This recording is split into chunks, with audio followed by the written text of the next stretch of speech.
Bueno, a continuación tiene la palabra Florencia Gutiérrez, integrante del Centro de Economía Política, CEPA.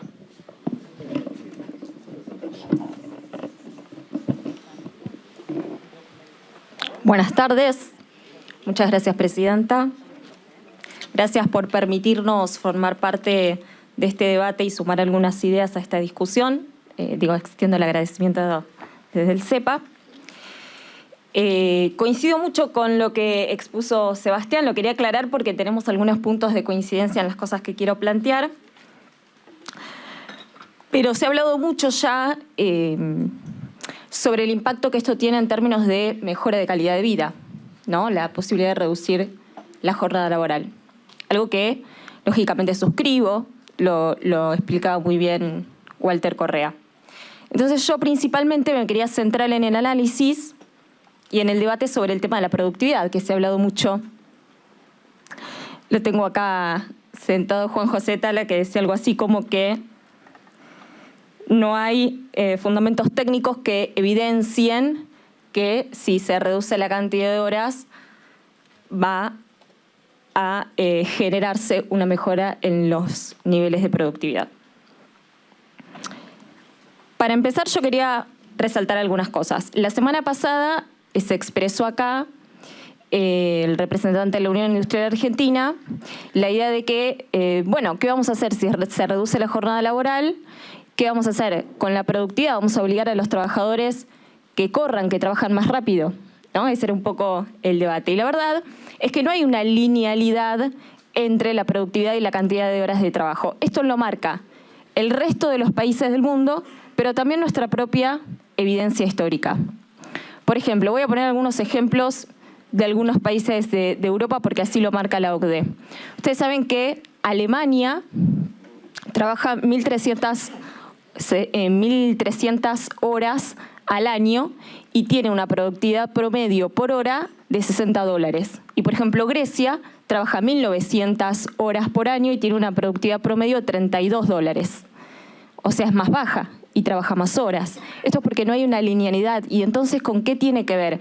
Con el desarrollo productivo que tenga un país. Tiene que ver con el desarrollo de la infraestructura, con el aporte de la ciencia, de la tecnología, con la capacitación.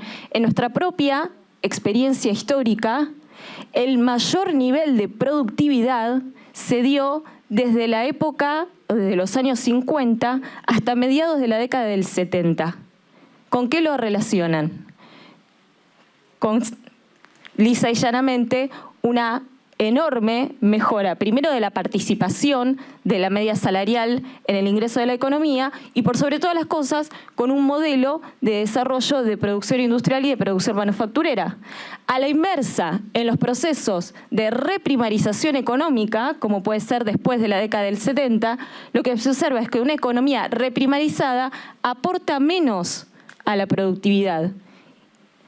Esto se evidencia, entonces, en nuestra propia historia, si no quieren ir solamente a lo que sucede actualmente con los países de Europa y lo marca la OCDE. E incluso vuelve a incrementar la productividad durante la primera década del 2000, sobre todo después del 2002, y nuevamente cae a partir del año 2016. Hoy estamos en una situación que después de la pandemia mejora los niveles de productividad, pero como decían, no recuerdo el nombre, pero como decía quien expuso hace un ratito, lo que sucede con ese incremento de la productividad es que el trabajador o la trabajadora hizo su aporte en esa productividad, pero no se vio reflejado en una mejora de la remuneración. ¿Y esto por qué? Es porque incrementó la participación del capital en el ingreso. Y a diferencia, o mejor dicho, por lo contrario, lo que sucedió es que la participación de la remuneración en el total del ingreso de la economía bajó. Y esto también es lo que tenemos que revertir y es a donde se tiene que apuntar. Pero no hay una linealidad entre cantidad de horas y productividad. Eso me parece que tiene que quedar claro, sino que tiene más que ver con la posibilidad de un desarrollo económico.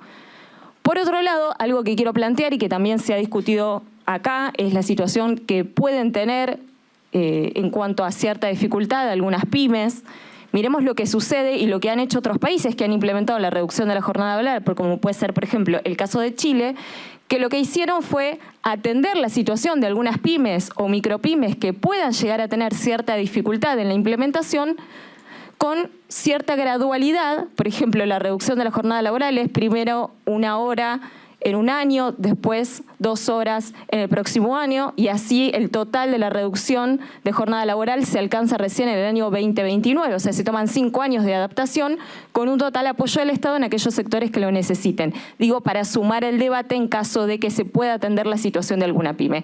Y por último, para finalizar, algo que me parece muy importante, es que cuando se discutió, cuando tuvimos que atravesar la situación de la pandemia, aceleró muchísimo los procesos de adaptar el mundo del trabajo a la digitalización, algo que los especialistas del mundo laboral lo que decían es que era imposible ir hacia un modelo de trabajo remoto, de trabajo híbrido, donde haya presencialidad y donde haya también un trabajo desde los hogares. Y lo que sucedió, que demostró la pandemia, es que tuvimos una adaptación rapidísima, que ese proceso de 15 años se bajó a prácticamente 1 año, y hoy prácticamente las empresas y muchos trabajadores deciden utilizar el sistema de trabajo remoto. ¿Y esto por qué es? Porque siempre primero cuando hay modificaciones o cambios generan miedos o resistencias, pero después se terminan implementando y los que terminan siendo beneficios para los trabajadores y trabajadoras terminan mejorando toda la economía. Muchas gracias. Muchas gracias.